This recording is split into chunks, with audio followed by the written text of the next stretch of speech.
Hi, it's your Soberita here, just checking in, day 10.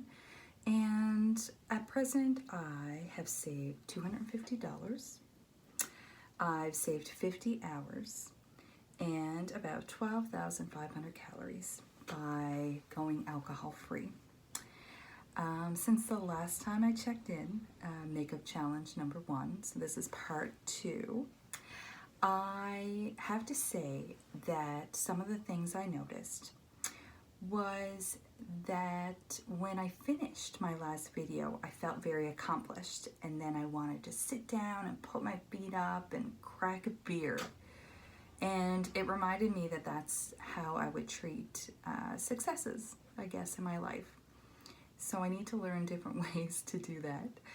Feel free to make any suggestions. I want to, before I begin the actual challenge, I want to thank my gorgeous, brilliant sister-in-law, Julia Kinsman, who provided a tutorial for me to help me, not master, help me to learn a little bit about the cat eye and how that should, how you can practice and kind of improve, we'll say. So you can actually check out the tutorial in the comments section of this video. I'll also put it in the last video. And if you wanted to check her out on Instagram, it's Julia Kinsman _. So just check her out. She self-discloses as a freelancer, makeup enthusiast, friends to dogs, who doesn't love that, and a cool aunt. So there you go. So thanks, Julia, for that. One of the other things I wanted to mention was boredom can be really challenging when you're going alcohol free. Sobriety can feel very tiresome and dragged out, and so boredom is not a good thing. So if you have friends that are going alcohol free, try to come up with some cool things for them to do. If you have suggestions for me, certainly put them in the comments section.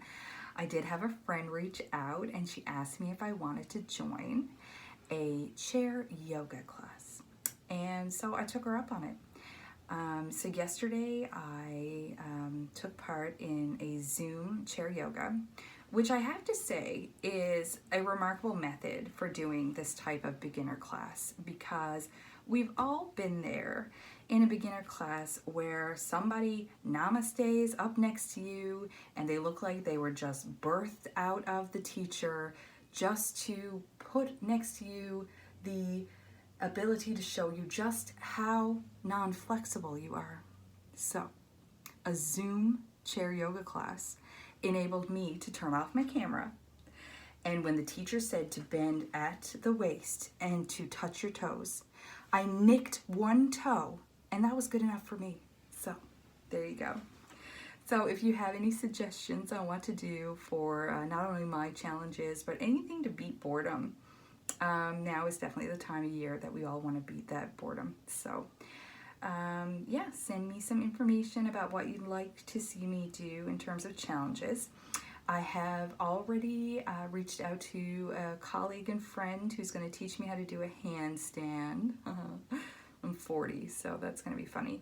And then I have another friend who is an axe thrower, so I'm going to try that sober. So I'll probably, learn a lot there.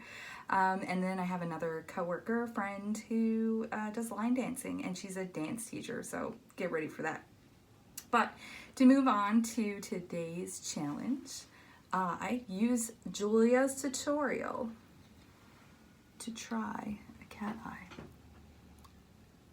And I'm going to try to do the other one right now, which I'm terrified because this eye, I feel like my hands do not shake, but this eye, it's impossible. But we're going to get to it. We're going to do it.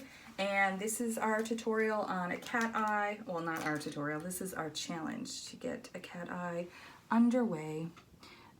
Perhaps it's best if I move in really close and actually use this as a mirror.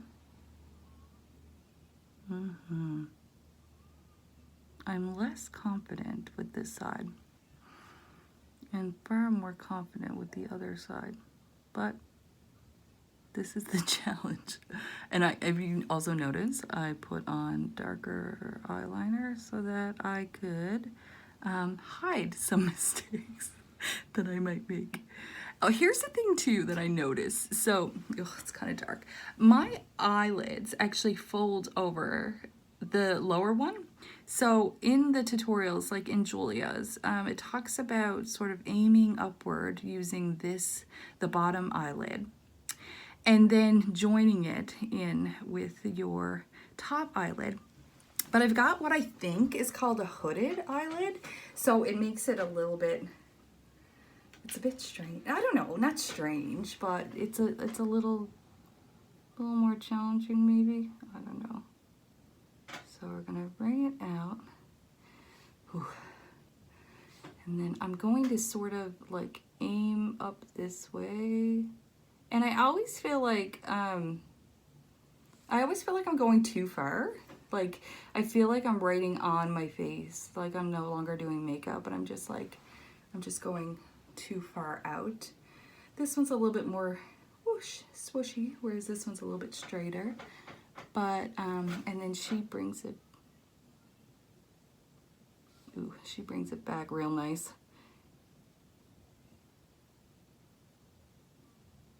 It's a little harsh. Anyway.